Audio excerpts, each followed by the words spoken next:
ഇസ്രയേലും ഇറാനും തമ്മിലുള്ള തുറന്ന പോര് പശ്ചിമേഷ്യയിൽ വലിയ തോതിൽ ആശങ്ക പരത്തുന്നതിന് ഇടയിലാണ് ലെബനന്റെ ഭാഗത്ത് നിന്ന് വളരെ ഗൗരവമേറിയ വെളിപ്പെടുത്തൽ ഉണ്ടായിട്ടുള്ളത്. ലെബനീസ് വിദേശകാര്യമന്ത്രി അബ്ദുള്ള ബോബ് ഹബീബാണ് വെളിപ്പെടുത്തലുമായി രംഗത്തെത്തിയിട്ടുള്ളത്.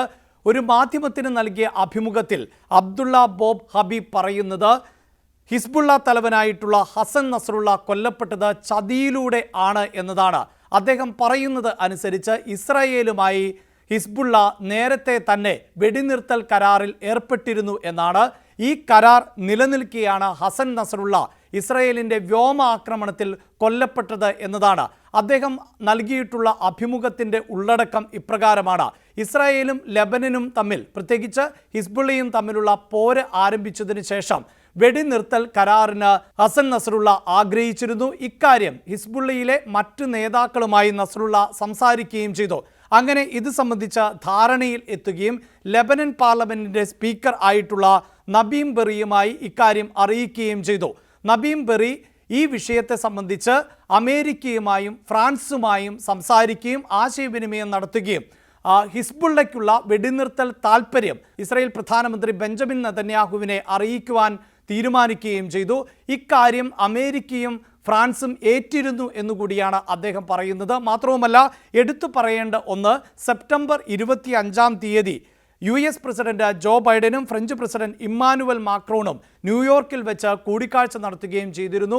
ഈ വെടിനിർത്തലുമായി ബന്ധപ്പെട്ട വിഷയങ്ങൾ ഇരുവരും ചർച്ച ചെയ്യുകയും അതിനുശേഷം ബെഞ്ചമിൻ നെതന്യാഹു വെടിനിർത്തലിന് ഒരുക്കമാണ് എന്ന കാര്യം ഹിസ്ബുള്ളയെ അറിയിച്ചു, ലെബനനെ അറിയിക്കുകയും ചെയ്തു എന്നതാണ് ഇപ്പോൾ ലെബനൻ വിദേശകാര്യമന്ത്രി പറയുന്നത്. അതുപ്രകാരം 21 ദിവസത്തെ വെടിനിർത്തൽ കരാറാണ് ധാരണയായിരുന്നത്.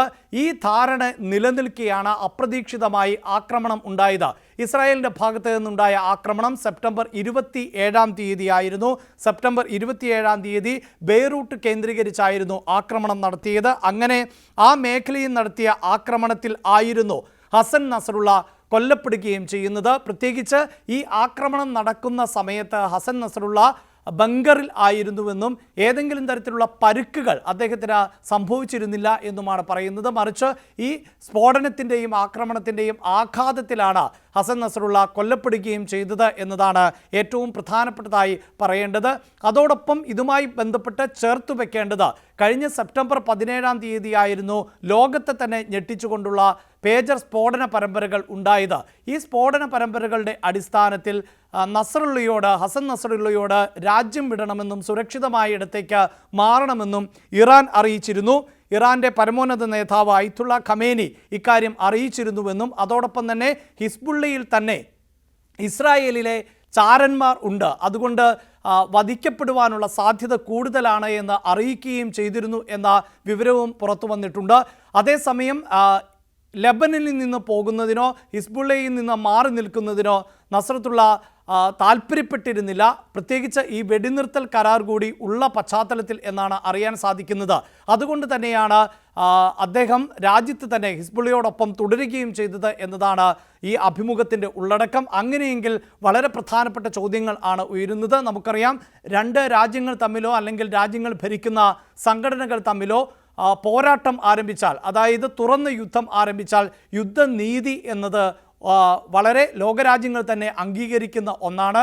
ഈ യുദ്ധനീതിയുടെ ഭാഗമായിട്ട് ഒട്ടേറെ ഉടമ്പടികളും ധാരണകളും ഒക്കെ ഉണ്ടാകാറുണ്ട്. അതിൽ ഒന്നാണ് വെടിനിർത്തൽ കരാർ എന്നത്. അതൊരു നിശ്ചിത ദിവസത്തേക്കുള്ള വെടിനിർത്തൽ കരാർ ആയിരിക്കും.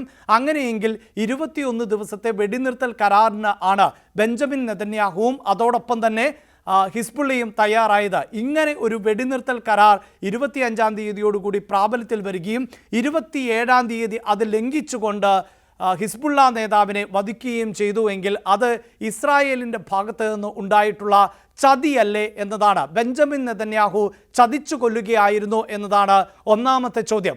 എന്നാൽ ചതിച്ചത് ഇസ്രായേൽ മാത്രമാണോ എന്ന സംശയവും ബാക്കിയാവുകയാണ്. കാരണം ഇങ്ങനെ ഒരു ധാരണയിലേക്ക് എത്തിയത് അമേരിക്കയുടെയും ഫ്രാൻസിൻ്റെയും സഹായത്തോടു കൂടിയാണ്. പ്രത്യേകിച്ച് അമേരിക്കൻ പ്രസിഡന്റ് ജോ ബൈഡനും ഒപ്പം ഫ്രഞ്ച് പ്രസിഡന്റ് ഇമ്മാനുവൽ മക്രോണും തമ്മിൽ ആശയവിനിമയം നടത്തുകയും ചെയ്തിരുന്നു. ഇതിന് ശേഷം ആണ് ഹിസ്ബുള്ള മുന്നോട്ട് വെച്ചിട്ടുള്ള വെടിനിർത്തൽ കരാറിന് ഇസ്രായേൽ ഒരുക്കമാണ് എന്ന വിവരം ലെബനനെ അറിയിച്ചത് എന്നതാണ്. ഒരുപക്ഷെ അമേരിക്കയോ അല്ലെങ്കിൽ ഫ്രാൻസോ തെറ്റായ വിവരം ആണ് കൈമാറിയത് എങ്കിൽ അതിൻ്റെ ഭാഗമായി കൂടിയായിരിക്കാം ബെഞ്ചമിൻ നെതന്യാഹു ആക്രമണം തുടർന്നത്. അങ്ങനെയെങ്കിൽ ചതിച്ചത് ഫ്രാൻസോ അമേരിക്കയോ ആണോ എന്ന ചോദ്യവും ഉയരുകയാണ്.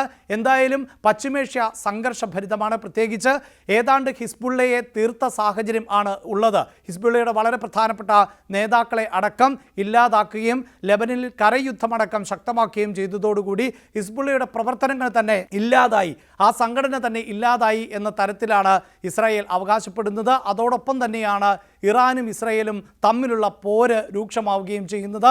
ഇതിനിടയിലാണ് ലെബനനിൻ്റെ തീരുമാനം, അതായത് ലെബനനിൽ നിന്നുള്ള വിദേശകാര്യമന്ത്രിയുടെ വെളിപ്പെടുത്തൽ വലിയ തോതിൽ ലോകരാജ്യങ്ങൾക്കിടയിൽ ചർച്ചയായി മാറിയിട്ടുള്ളത്.